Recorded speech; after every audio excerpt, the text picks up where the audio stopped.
Deputy CM Bhatti video conference నిర్వహించారు. ఎటువంటి పరిస్థితులైనా సరే ఎదుర్కోవడానికి సిద్ధంగా ఉండాలని కలెక్టర్లను ఆదేశించారు భట్టి. వరద నీరు ఉధృతంగా ప్రవహించే రోడ్లపై వాహనాలను అనుమతించొద్దంటూ ఆదేశాలు జారీ చేశారు డిప్యూటీ సీఎం భట్టి.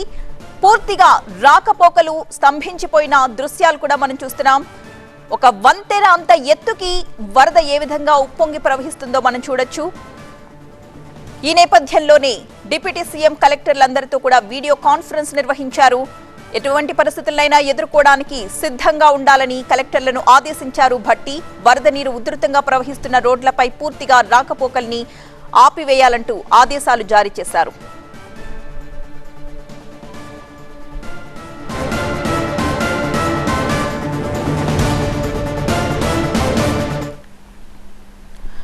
ఎక్కడికక్కడ పూర్తిగా వాహనాల రాకపోకలు స్తంభించిపోయాయి. కొన్ని చోట్ల రహదారులు కనిపించని పరిస్థితి ఉంటే మరికొన్ని చోట్ల వెళ్లే వీలున్నా కూడా అటు ఇటు వరద ఉప్పొంగుతూ ఉండడంతో ఎక్కడి వాళ్ళు అక్కడే నిలిచిపోయిన సిచ్యువేషన్.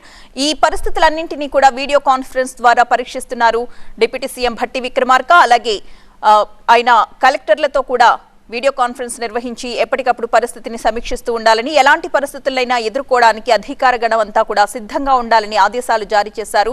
ముంపు ప్రాంతాలు ఎక్కడైతే ఉన్నాయో, ఎక్కడైతే వాటర్ ఎక్కువగా ప్రవహిస్తూ ఉందో అక్కడ రాకపోకల్ని నిలిపివేయాలి, వాహనాల్ని అనుమతించకూడదు అంటూ ఆదేశాలు జారీ చేసిన సిచ్యువేషన్. అక్కడ మనం ఒకసారి విజువల్స్ లో చూడొచ్చు. కొంతమంది అక్కడ కెమెరాల్లో ఆ చిత్రాల్ని బంధించడానికి ప్రయత్నిస్తున్న వాళ్ళని హెచ్చరించి వెనక్కి పంపించేస్తున్నారు డిప్యూటీ సీఎం భట్టి విక్రమార్క. ఆయన స్పాట్కి వెళ్లి అక్కడ దృశ్యాల్ని చూస్తున్న పరిస్థితి మనం చూస్తున్నాం.